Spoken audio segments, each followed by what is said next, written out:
Coucou et bienvenue dans cette vidéo Que faire avec. Je suis Marie de l'âme du féminin et aujourd'hui je vais t'expliquer que faire avec des techniques d'embrossage à chaud avec des encres en spray. En effet, pour créer une page dans son art journal ou dans son carnet créatif, on a tendance à s'arrêter à une seule technique. Ce qui est intéressant, ça va être de multiplier, de combiner les techniques entre elles. Ici, j'ai préparé donc 3 tags avec 3 poudres à embrosser différentes. On a la poudre rose ici, qui est un mélange de rose et de rouge. Je ne sais pas si on voit bien. Le mélange de couleurs en fait qui va apporter du coup des nuances assez intéressantes. Ici, on a la poudre dorée et enfin la poudre transparente avec des paillettes. Alors ça se voit pas encore trop bien ici, mais c'est bien pailleté. Pour cela, j'ai utilisé un pochoir Aladine qu'on a vu dans la vidéo de la semaine dernière et des tampons en mousse d'Aladine. Ensuite, j'ai prévu d'utiliser des encres en spray. Donc là, j'ai 2 types d'encres en spray. Ici, les Easing Spray Shiny qui sont en fait iridescentes. Alors, elles ne sont pas des paillettes, ça doit être de la poudre de mica qui brille. Et enfin, les Easing Dye Spray qui est en fait une encre à base de colorant qui est transparente du coup, qui est très chargée en colorant. Et je vais pouvoir mélanger 2 couleurs sur un même tag. Alors l'idée, ça va être avec l'embrossage finalement d'apporter des endroits qui vont être imperméables sur le papier, puisque l'embrossage, une fois qu'il est chauffé, eh bien, fait une pellicule hydrophobe, on va dire, qui va empêcher l'humidité de se mettre en dessous. Et on va pouvoir comme ça créer la couleur après. Donc construire d'abord sa page avec des tampons, avec des motifs, et ensuite la coloriser avec des encres en spray. Alors c'est super intéressant du coup parce que on peut travailler des couches différentes. Donc là je vais laisser sécher. L'idée ici c'était de travailler ton sur ton avec une nuance de couleur finalement. On va laisser sécher le rose. Sur le tag doré, je vais faire un mélange de couleurs pour faire un effet un petit peu grunge, on va dire. Je vais peut-être d'abord commencer par le bleu.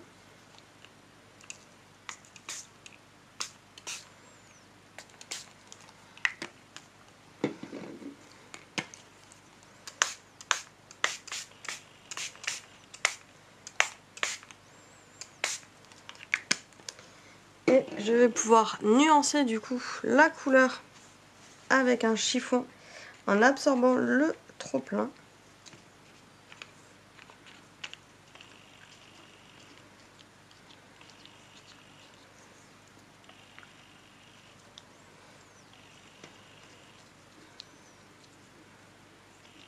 Et là pareil, je vais laisser sécher.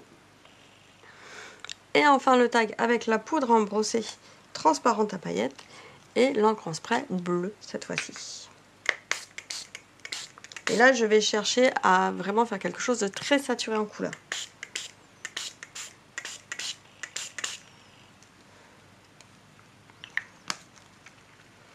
Pareil, je vais laisser sécher, on se retrouve tout de suite. Ça y est, c'est sec. Comme tu peux le voir, il y a des différences d'aspect en fonction de l'utilisation du spray et des mélanges que l'on peut en faire.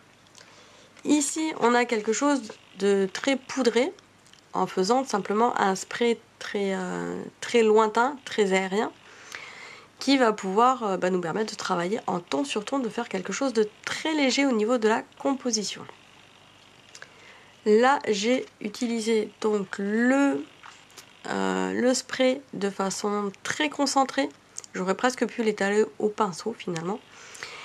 Et il m'a fallu nettoyer en fait le motif en repassant un chiffon légèrement humide dessus pour enlever le surplus d'encre qui s'était mis dessus.